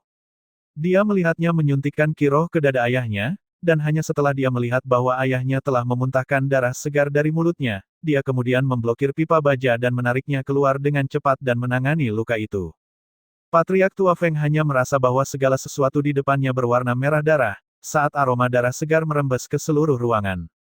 Bau tubuh yang kuat dipadukan dengan situasi Feng Xiao membuatnya bahkan tidak bisa berdiri dengan benar tetapi pada saat ini, ada suara yang ditransmisikan dari luar. Patriark tua, itu suara kepala pelayan. Ketika mendengar suaranya, pikiran Patriark tua Feng menjadi stabil saat ia mengambil napas dalam-dalam. Kemudian ia berjalan keluar dengan bantuan Leng Hua. Setelah membuka pintu, ia melihat kepala pelayan menunggu di halaman dan bertanya, "Ada apa?" "Patriark tua, manajer pasar gelap telah tiba dan mengatakan bahwa karena ia tahu bahwa sesuatu telah terjadi pada Tuan, ia telah khusus mengirimkan beberapa obat yang bisa menyelamatkan nyawa." Saat mengatakan itu, ekspresi Patriark tua sulit menyembunyikan kekhawatirannya. Kepala pelayana itu menghela napas dalam-dalam di dalam hatinya, dia bertanya-tanya bagaimana keadaan Patriark sekarang. Mendengar kata-kata itu, Patriark tua Feng berhenti sejenak dan bertanya, "Di mana orang itu sekarang?" Karena Tuan Muda Guan telah memerintahkan untuk menutup pintu bagi tamu, itulah mengapa pelayan tua ini belum membiarkannya masuk. Dia masih menunggu di gerbang utama. Saat Patriark tua Feng ragu-ragu apakah menerima obat atau tidak, suara Guan Xilin terdengar dari dalam ruangan. "Leng Hua, masuk sebentar." Leng Hua menjawab singkat, hanya setelah memastikan bahwa Patriark tua Feng telah berdiri dengan benar, dia dengan cepat masuk ke dalam ruangan. Setelah beberapa saat, Dia keluar lagi dan berbisik beberapa kata di telinga orang tua itu. Bagaimana kalau begini, undang dia ke dalam ruang tamu dan aku akan bertemu dengannya secara langsung. Kata Patriark Tua Feng saat ia memerintahkan kepala keluarga untuk mengundang orang itu masuk. Namun, kepala pelayan itu tidak pergi tetapi ragu-ragu sebelum berkata, Patriark Tua, pangeran ketiga juga menunggu di luar. Ini, apakah Anda juga ingin mengundangnya masuk? Biarkan dia pergi terlebih dahulu, katakan bahwa rumah kami tidak punya waktu untuk menghibur orang. Kami tidak akan bertemu siapapun, Patriark Tua Feng menggelengkan tangan dan berkata. Baik, kepala pelayan itu menjawab dan keluar. Mengapa kamu tidak tinggal di sini? Lihat apakah ada yang bisa kamu bantu, kata Tuan Feng kepada Leng Hua dan berjalan menuju aula sebelum berhenti di tengah jalan. Dia berbalik kepada penjaga dan memberi instruksi. Jangan biarkan kabar bahwa nona muda sudah kembali bocor. Penjaga-penjaga itu sempat terpesona sejenak tetapi mereka masih berseru bersama-sama. Baik Tuan. Karena halaman itu mereka yang mengawasi, tidak seorang pun di kediaman ini diizinkan. Oleh karena itu, kabar bahwa nona muda sudah kembali hanya diketahui oleh mereka. Di luar gerbang kediaman Feng. Karena kecelakaan Feng Xiao, kabar itu seperti sekantong bulu yang tersebar di langit, terbang kemana-mana. Hampir semua kekuatan dan keluarga khawatir tentang keselamatan Feng Xiao. Bagaimanapun, meskipun kediaman Feng memiliki dukungan, namun hanya Feng Xiao yang sepenuhnya mendukungnya. Sang patriark sudah tua dan dia tidak membuat terobosan selama bertahun-tahun, tetap sebagai kultivator penguasa sepanjang waktu ini. Feng Xiao hanya memiliki satu putri, jika dia jatuh, kediaman Feng akan terancam. Oleh karena itu, ketika semua orang melihat bahwa manajer pasar gelap datang ke kediaman Feng, hati mereka dipenuhi dengan kejutan. Apakah ini berarti bahwa Feng Xiao memiliki hubungan dengan orang-orang pasar gelap? Saat sesuatu terjadi pada dirinya, orang-orang dari pasar gelap dengan cepat datang untuk mengirimkan obat kepadanya. Namun, jika itu pasar gelap, dia mungkin bisa diselamatkan. Meskipun pasar gelap di kota bulan berawan ini hanya cabang kecil, namun tidak peduli apa, pasar gelap harus memiliki banyak harta penyelamat nyawa di lumbungnya. Hanya saja, apakah mereka akan memberikan harta penyelamat nyawa yang begitu berharga dengan mudah? Gerbang kediaman Feng kembali terbuka dan pengurus muncul dan mengundang manajer pasar gelap masuk dengan hormat. Setelah mengucapkan beberapa kata kepada Murong Yisuan, pintu kembali ditutup dengan keras. Di aula kediaman Feng, Tuan Patriark Feng, Manajer Yan, Tuan Feng bertukar salam sebelum mengundangnya untuk duduk. Manajer Yan tidak duduk tetapi berkata, ketika dokter hantu pergi, dia memberitahu kami untuk menjaga kediaman Feng. Hari ini, aku mendengar bahwa sesuatu telah terjadi pada Jenderal Feng dan situasinya kritis. Saya memiliki 2 botol obat di sini, saya harap itu dapat membantu Jenderal Feng melewati krisis ini. Mendengar kata-katanya, Tuan Feng segera berterima kasih kepadanya. Terima kasih banyak, Manajer Yan. Ini benar-benar seperti memberi batu bara di musim salju. Tidak peduli apakah anak saya bisa melewati krisis ini, saya akan secara pribadi mengucapkan terima kasih untuk membayar budi baik ini suatu hari nanti.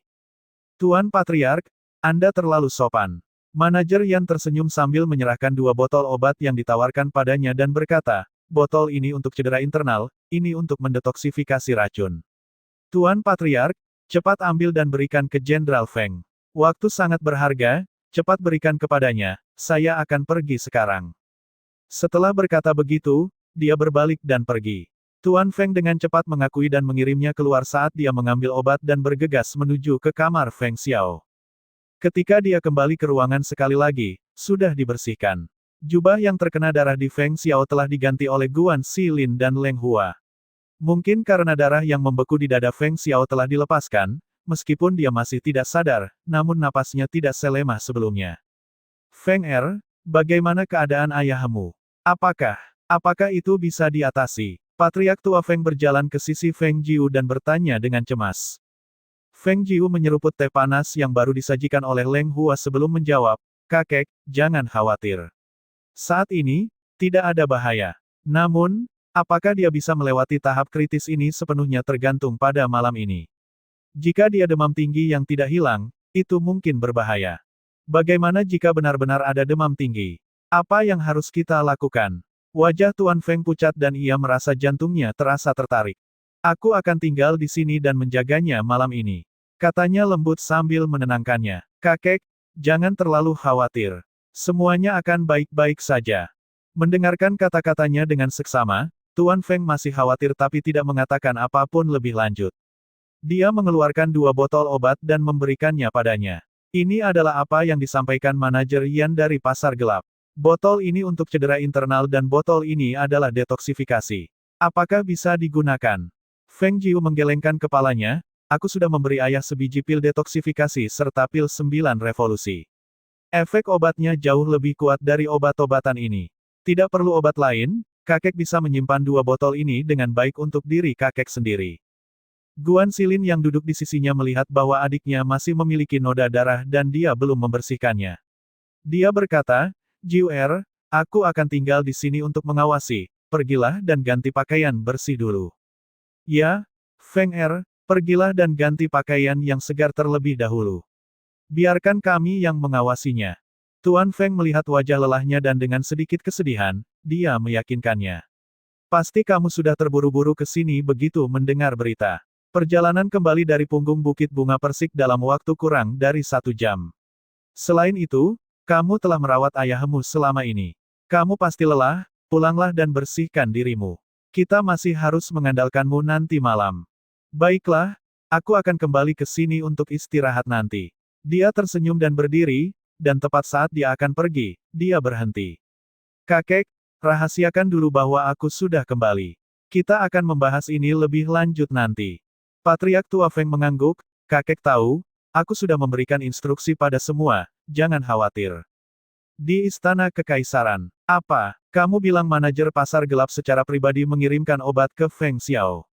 Saat Murongbo mendengar berita itu, suaranya naik tinggi. Berdiri di ruang istana, pandangan Murong Yisuan terhenti pada ayahnya sejenak dan mengangguk. Aku menanyakan kepada manajer Yan tentang hal ini dan dia memberitahuku bahwa sebelum dokter hantu pergi, dia menyuruh mereka untuk menjaga rumah Feng dengan baik. Murongbo menenangkan emosinya dan bertanya, jadi itu berarti bahwa Feng Xiao sudah tidak dalam bahaya sekarang. Itu, aku tidak tahu karena aku tidak bisa masuk. Mendengar ini, Murongbo berdiri dan menghela napas dengan dalam, sepertinya aku harus pergi sendiri, jika tidak hatiku tidak akan bisa tenang. Setelah mendengar ini, Murong Yisuan berpikir dalam-dalam sebelum ia mengangkat kepalanya. Ayah Kaisar, aku masih berpikir bahwa lebih baik Ayah Kaisar tidak perlu pergi. Mengapa begitu? Murongbo melihatnya dan bertanya. Ayah Kaisar, pikirkanlah. Saat ini, Jenderal Feng mengalami krisis hidup dan mati sehingga kediaman Feng pasti tidak akan menerima tamu siapapun. Selain itu, pada saat ini, semua kekuatan dan keluarga akan memperhatikan gerak-gerik kediaman Feng dengan sangat hati-hati.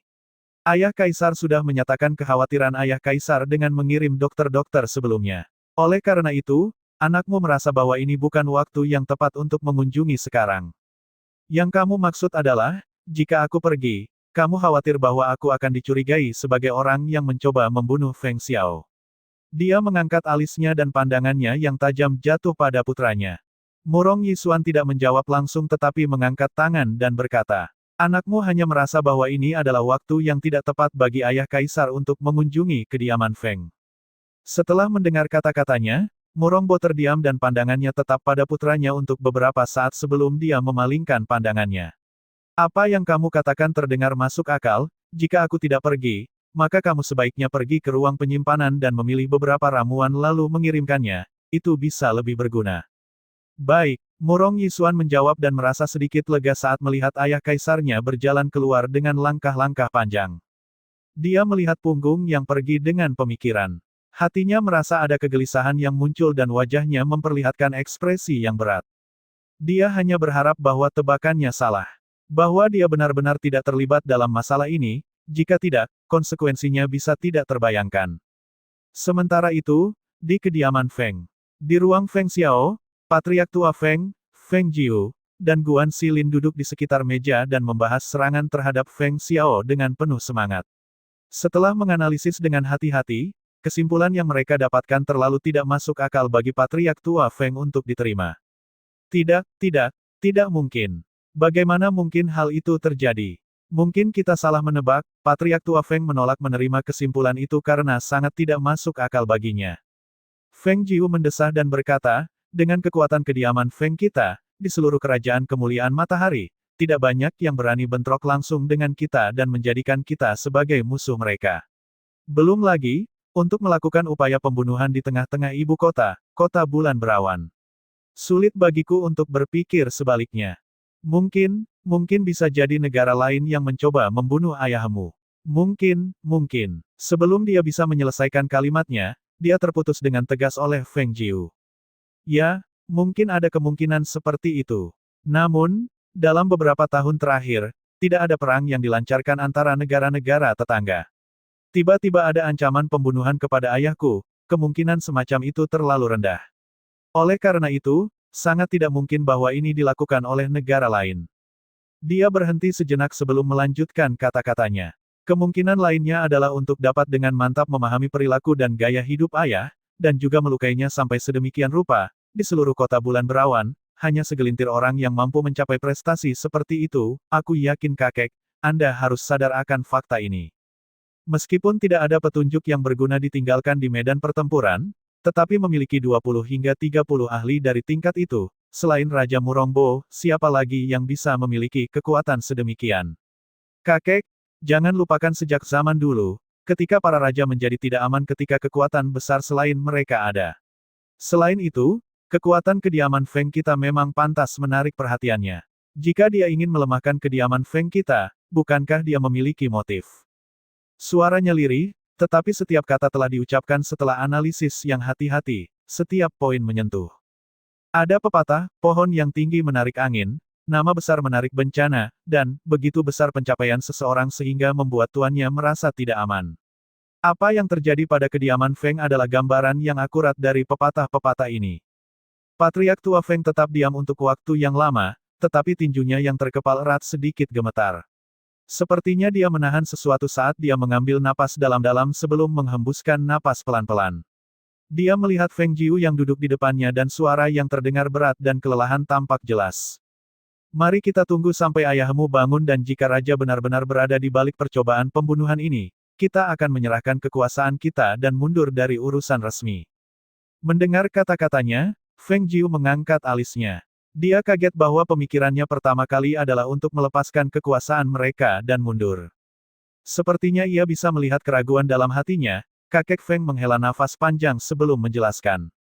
Ketika kakekmu akan menghembuskan nafas terakhir, dia berkata bahwa jika generasi berikutnya ingin mengambil nyawa keluarga Feng kita, itulah waktunya bagi kita untuk melepaskan kekuasaan.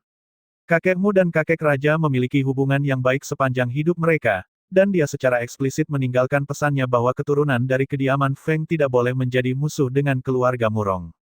Jadi, bahkan jika mereka ingin membunuh kita, kita tidak bisa membalas. Feng Jiu mengerutkan keningnya tidak setuju. Kakekmu bukanlah orang yang tidak tahu. Dia mengatakan bahwa hanya ada satu kesempatan. Jika kita mundur dan mereka tetap kejam, kita bisa mengabaikan kasih sayang masa lalu. Itulah mengapa, ketika ayahmu bangun dan jika kebenaran seperti yang kamu duga, kita akan menyerahkan tanda kekuasaan kita. Setelah dia berbicara, dia menghela nafas lagi dan berkata, aku hanya berharap bahwa kita telah menebak dengan keliru. Jika itu menjadi sebuah kebenaran, itu akan terlalu mengecewakan. Feng Jiu tetap diam untuk waktu yang lama sebelum dia berkata, kakek, tidak peduli apapun, segalanya harus menunggu sampai ayah keluar dari krisis. Kakek sudah menjalani hari yang panjang dan kakek pasti sangat lelah. Pulanglah dan istirahat dulu. Tinggalkan segalanya kepada kami di sini. Leng Hua merespons dan segera maju untuk mendukung tangan kakek Feng sambil berkata dengan suara lembut. Patriark tua, izinkan saya mengantarmu kembali untuk istirahat. Baiklah, aku akan masuk dulu untuk istirahat dan akan mampir lagi nanti. Kakek Feng berdiri dan berkata, baru saja, aku sedang dalam pengasingan tertutup dan hampir berhasil melakukan terobosan. Aku tidak pernah berharap sesuatu seperti ini akan terjadi. Ketika dia mendengar ini, Feng Jiu tersenyum samar dan berkata, meskipun kakek belum berhasil mencapai peringkat kaisar bela diri dari seorang penguasa bela diri, tapi kakek setidaknya telah memasuki tahap ketiga puncak. Kekuatan seperti itu mungkin yang terbaik saat ini. Kakek Feng mengangguk setuju. Kamu benar, sekarang bahwa sesuatu seperti ini telah terjadi dan jika aku berhasil melakukan terobosan menjadi kaisar bela diri, aku takut. Ah, mari kita bicarakan lain kali. Dia menghela nafas lagi dan keluar. Sepanjang malam itu, Feng Jiu berada di sisi Feng Xiao. Seperti yang dia khawatirkan, karena luka-lukanya sangat parah, suhu tubuhnya naik di malam hari. Untungnya, dia sudah siap dan membantunya menurunkan suhu tubuhnya. Dia membersihkan tubuhnya dan mengganti perban pada lukanya, dan akhirnya suhunya kembali normal di paruh kedua malam. Jiuer, suhu tubuh ayah sudah kembali normal. Mengapa kamu tidak pergi dan istirahat? Dia menuangkan segelas air untuknya, melihat bahwa dia telah sibuk sepanjang malam tanpa istirahat, hatinya sedikit tersayat. Dia baru berusia 16 tahun tapi sudah memikul beban berat keluarga Feng. Tidak hanya harus merawat ayahnya, dia juga harus mengurus kakeknya dan menstabilkan seluruh kediaman Feng. Di atas semua itu, dia bahkan harus berjaga-jaga agar raja tidak membuat gerakan terhadap kediaman Feng. Melihatnya seperti ini, dia merasa sangat sedih. Dia duduk di sisi tempat tidur dan menarik selimut untuk menutupi ayahnya. Meskipun suhu tubuhnya turun, namun racun dalam tubuhnya belum sepenuhnya terbuang jadi aku tidak yakin apakah dia akan bisa bangun besok. Jangan terlalu khawatir, langit membantu orang-orang yang baik, tidak akan terjadi apapun padanya. Meskipun dia mengatakan itu, namun, dia juga tahu bahwa luka-lukanya tidak ringan sama sekali. Tulang rusuknya patah, organ dalamnya rusak parah, dan masih ada beberapa sisa racun di aliran darahnya. Bahkan jika dia meracik pil untuk menyelamatkan hidupnya, namun dengan kondisi yang begitu mengerikan, semuanya tergantung pada dirinya sendiri apakah dia bisa melewati masa kritis ini dan bangun.